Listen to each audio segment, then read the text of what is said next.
before we go anywhere, how good was Frank today? Oh boy, that was like some mic drop moments in there. But I tell you, I couldn't agree more with most of what he was saying there. So a big shout out to Frank and Cheryl. And of course, we'll be probably hearing from Frank and Cheryl again next month when Don comes back onto the show. So now then, we've got one segment to go. I had lots of woo dug up for today. We'll never get through all of it, but we'll give it a dang good go, so we will, folks. But before we get going anywhere, I've got a bit of an announcement to make because we have got a very special show, a very special week of shows lining up.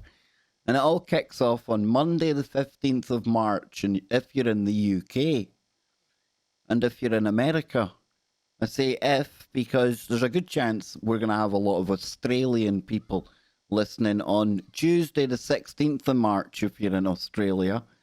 And there's going to be a lot of Australian people tuning in because we're going to have on Stephen and Evan Strong, Forgotten Origin, Out of Australia Theory.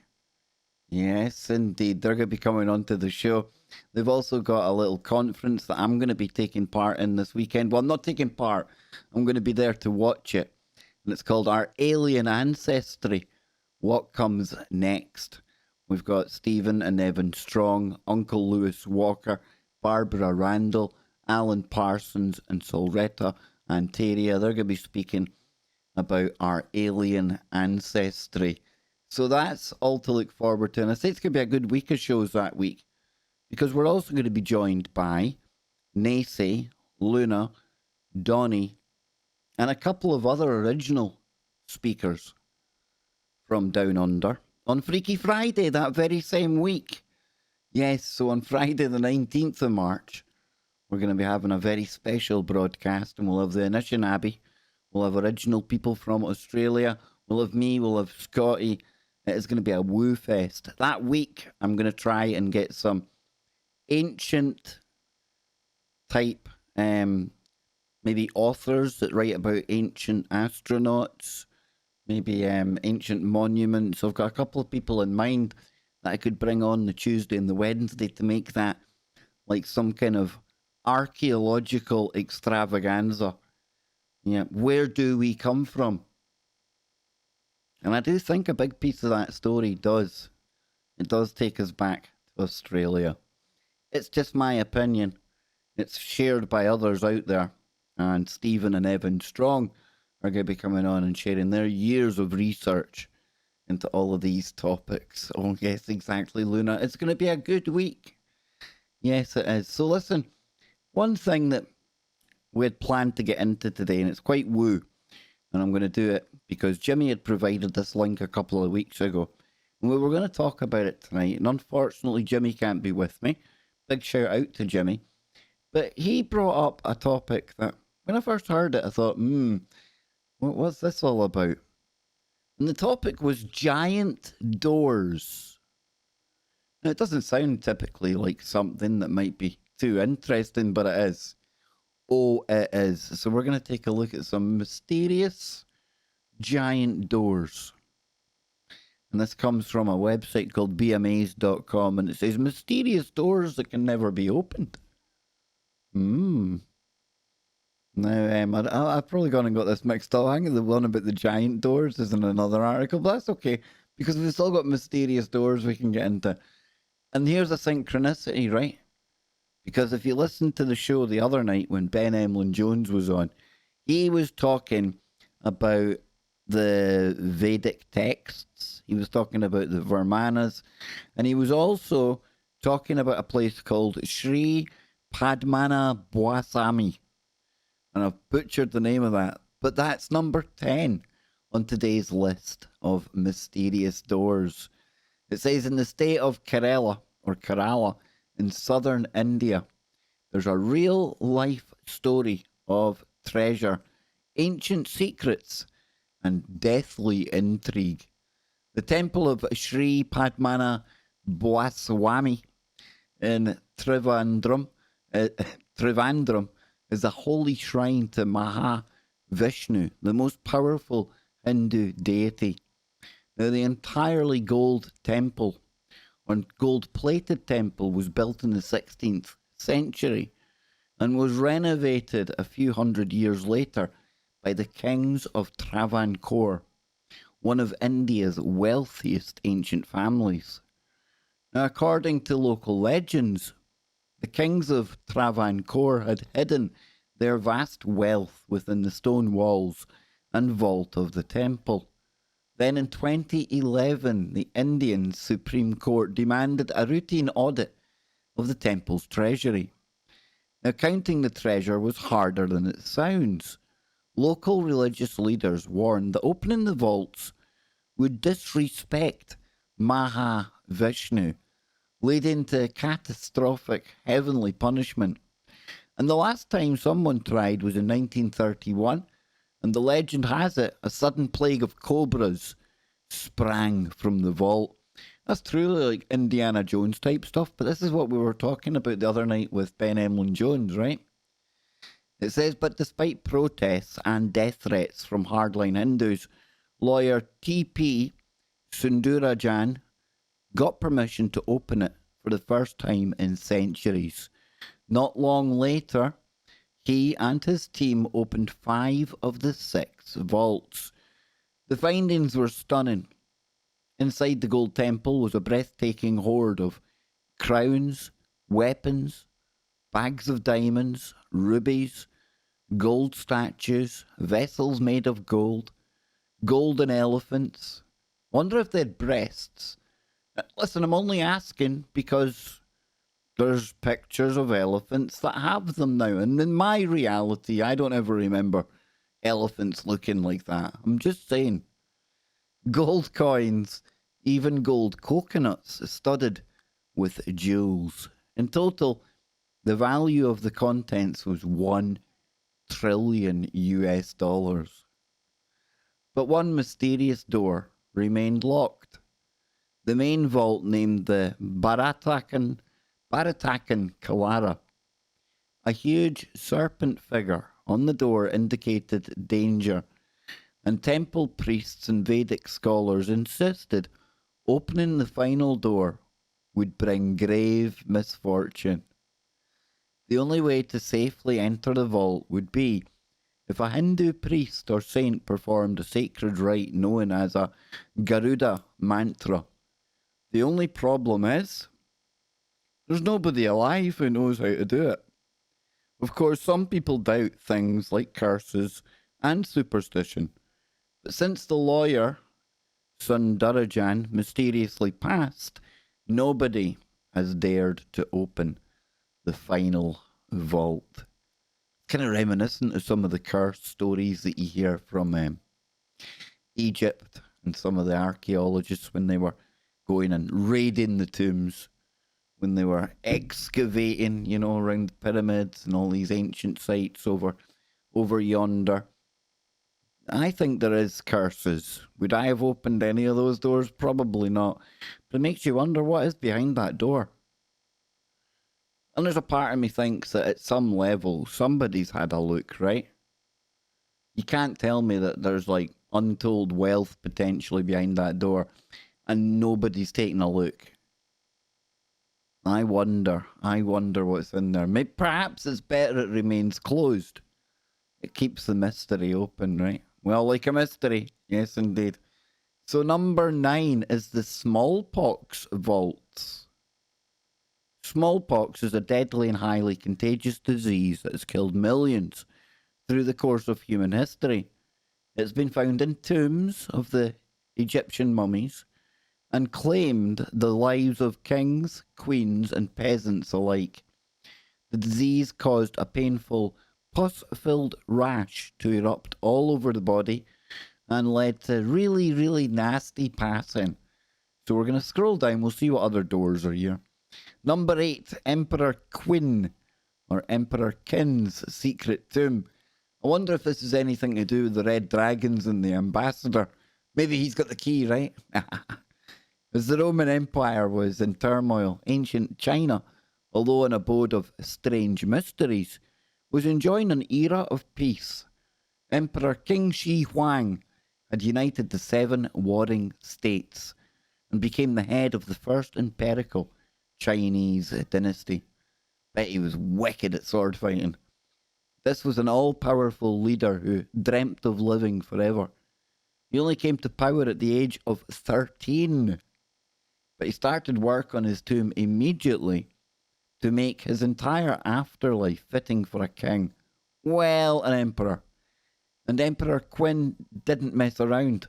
His sprawling tomb complex was worked on by a total of 700,000 people across the country, many of whom built the world-famous terracotta warriors. Now, that's quite spooky little things, aren't they? Well, not even little, but spooky things, man.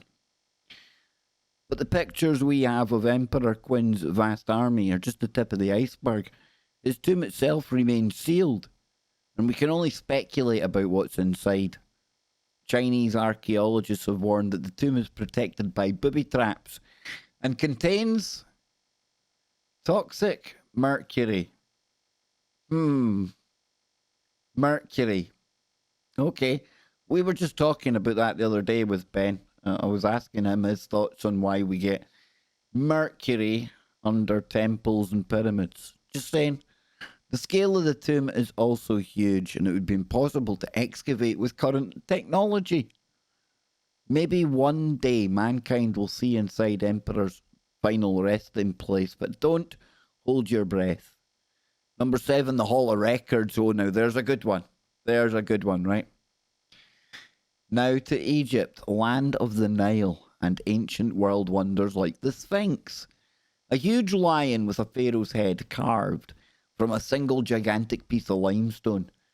I remember when I was first looking at all this types of information, oh boy, I'd be listening to that whack job David Wilcock. But back then he wasn't too bad. He would talk about Edgar Cayce, and no, I don't believe that Wilcock is the reincarnation of Edgar Cayce, the sleeping prophet, as they called him. But I believe he talked about the Hall of Records, Cayce did, under the paw of the Sphinx. We know those bad guys in World War II were kicking about over there looking for an alleged Hall of Records, ancient information, lost technology, all that kind of good stuff. Could there be a Hall of Records? Absolutely. Do I think they've already been there? I actually do. I really do. I remember a story years ago, and it was it caused a bit of it went kind of viral because so many people were talking about it.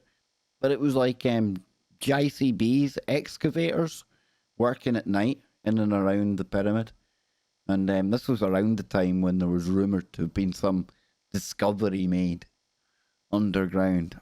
What they were doing, I don't know, but it was back in the time when that crazy dude, remember Zahi Hawass?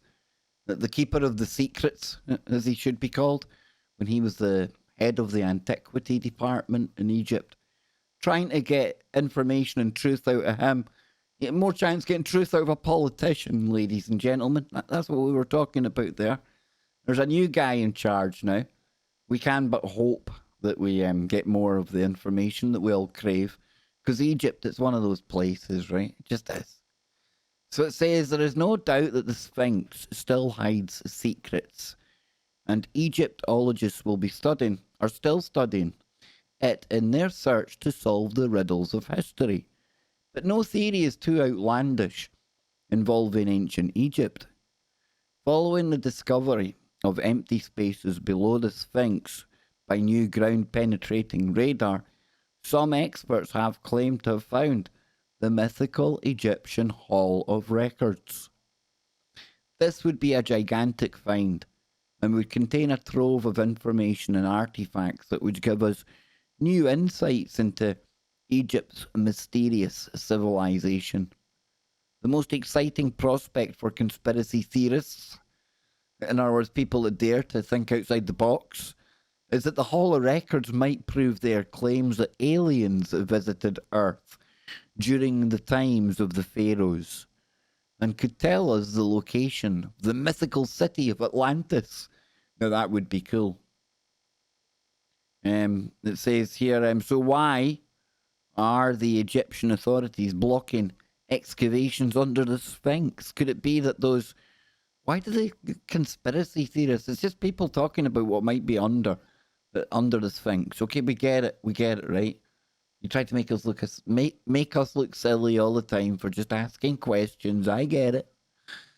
It really annoys me that, as you can tell. But anywho, number 6, the Murder Hotel. Deep in the Canadian Rockies, in the Fairmont Banff Springs Hotel, is an unopened, mysterious door that conceals a terrifying secret. In 1607, legend has it that an entire family, ooh, something bad happened to them while they slept in room 837, folks. Yep. They were murdered through the night.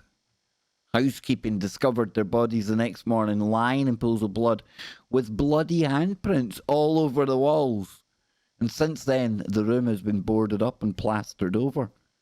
The hotel claims the room never existed, despite the regular sightings of ghosts walking around the corridors. Ooh, ooka booka.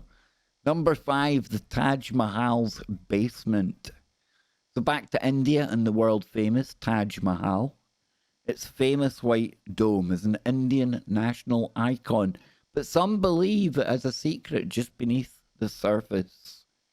Most people agree that the Mughals, a Muslim empire that ruled India for over 300 years, built the mausoleum complex. Now, the story goes that Shah Jahan built it to honour his favourite wife, who passed, giving birth to their 14th child. Goodness gracious. But some Hindus, who have a long-standing rivalry with Indian Muslims, have pointed to a series of mysterious locked rooms in the Taj Mahal. They say the rooms could mean a religious cover-up, and the Taj was initially a Hindu temple, not a Muslim palace.